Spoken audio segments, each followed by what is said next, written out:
can do that. It's gonna. Yo. Get it, babe. Okay, let's give Maddie our attention. 22 people die every day while waiting for some type of transplant. 22 people.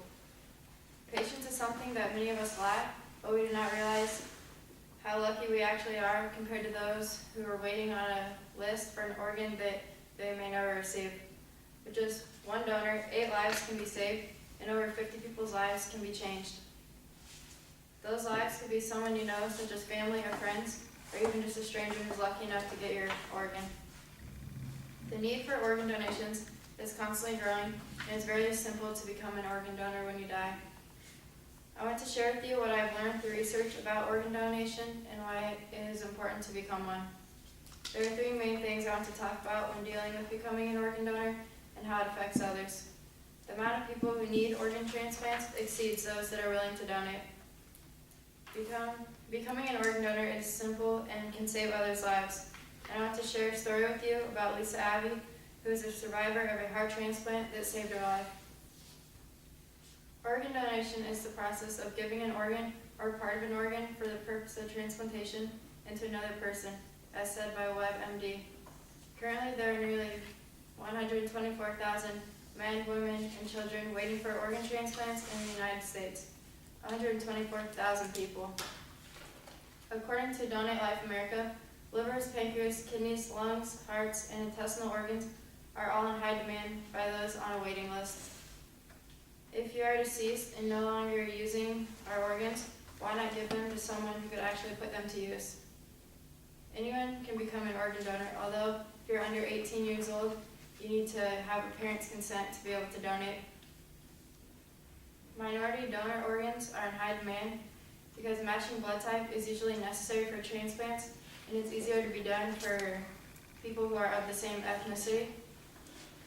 Donation is only considered after the patient has received all possible care, which some people don't believe that it's done, but they actually wait until you're pronounced dead to use your organs. Many people are not aware that donors can still have open casket funerals, because once they take the organs out, they stitch up back the area so that you can still have your open casket if you wish. There are many different ways you can become a donor. When filling out your driver's license and you say yes to becoming an organ donor, you're saying yes to donating all or some of your organs if you die. There's also another way you can become a donor, which can be done by going to our state's registry online and signing your name. Sign and carry a donor card to make it easy for the hospital team to give you your wish after your death.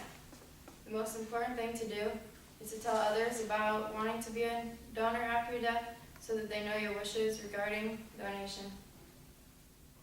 It may also be helpful to include your choice of being an organ donor in your living will in case those that you have told are no longer there with you at the time.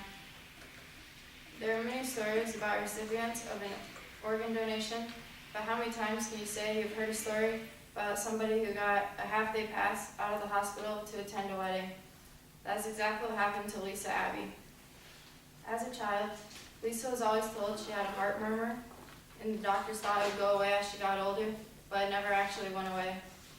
At age 19, Lisa was diagnosed with a congenital heart disease, and her health quickly faded throughout her 20s and 30s, to the point where she thought she was almost like an 80-year-old when they were walking faster than her and exercising more than she was.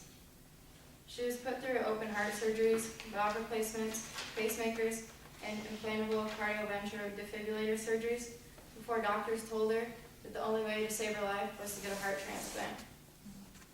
At the age of 41, Lisa's heart condition had deteriorated to the extent where she had to stay in the hospital until the heart became available so doctors could constantly watch over her. And she only had one child, which was her daughter, and her daughter's wedding was right around the corner at the time that she was put in the hospital.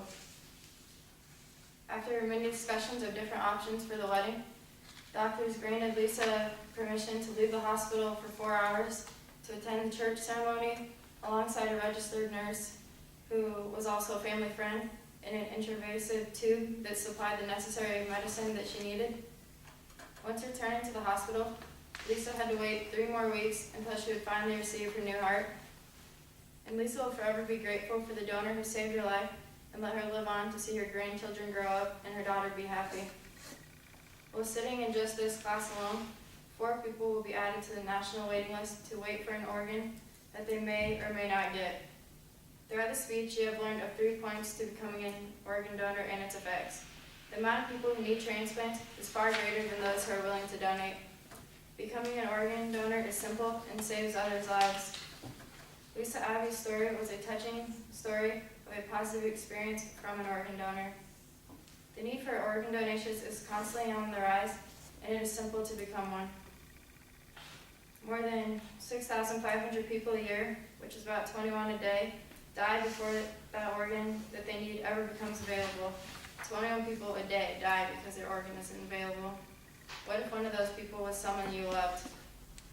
Become an organ donor and give the gift of life.